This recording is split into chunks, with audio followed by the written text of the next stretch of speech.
Welcome to another episode of My Backyard. Being in the Christmas holiday period, we had a couple occasions to cook a 6 or so pound prime rib feast for friends and family. I took pictures as I walked through the process to show you how I do it.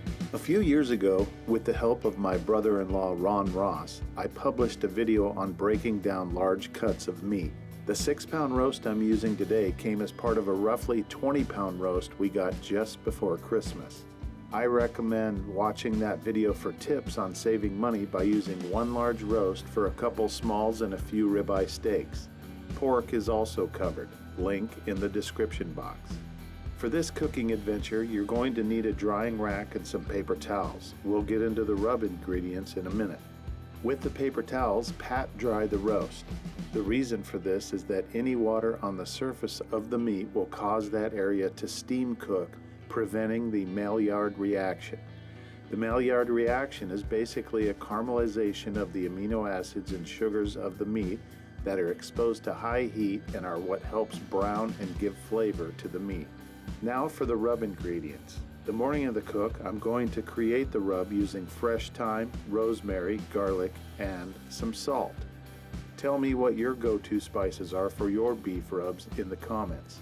To start, I'm removing the thyme leaves from the stems and chopping them coarsely with a hand chopper. I'm doing the same with rosemary. Rosemary's pungent aroma and flavor really highlights the rub. Next up, garlic. Peel the skin off a few cloves and again coarsely chop. The combination of garlic, rosemary, and thyme creates my favorite beef rub profile.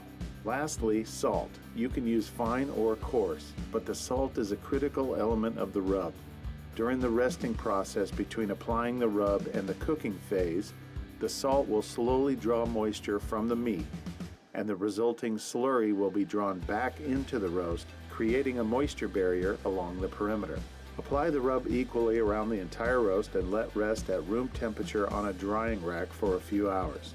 As the roast rests and comes up towards room temperature, the rub ingredients flavor the outside of the meat and the salt moisturizes it, as I stated earlier. Next, I'm using my Weber 26-inch kettle for today's cooking, and I'm going to use a tumbleweed-style starter for a chimney full of Kingsford regular briquettes. When I see flames coming out the top of the chimney, my briquettes are ready for the baskets. The baskets are a standard accessory for the Weber and come in handy for large cuts of meat. I place the roast between the baskets, centered up, with the grill vent positioned above the large side of the roast. We'll be creating a convection effect, and this method applies the heat energy equally across the roast. I'll be using a remote meat thermometer. Because there's no radiant heat under the roast, and in this case convection is the primary heat transfer method, I won't have to touch this until it's ready to come off. Now it's time to watch some NFL games and have a couple cocktails while we wait. For this cook, I started the chimney at 2, placed the briquettes in the baskets at 220, added the roast at 230 after the grill had come up to temperature. A couple hours into the cook, I checked on it just to see if I needed to toss in a few briquettes to the basket. At my desired temperature, 130 degrees Fahrenheit, I pulled and wrapped the roast in tin foil for a 30-minute rest period. With 135 degrees being the optimum temperature for medium rare, that extra 5 degrees would come from the perimeter of the meat equalizing with the center, giving us a perfect finish.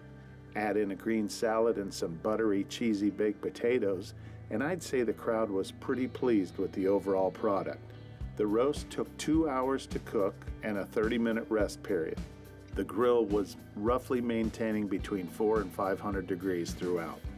Thanks for watching, and we'll see you on our next adventure.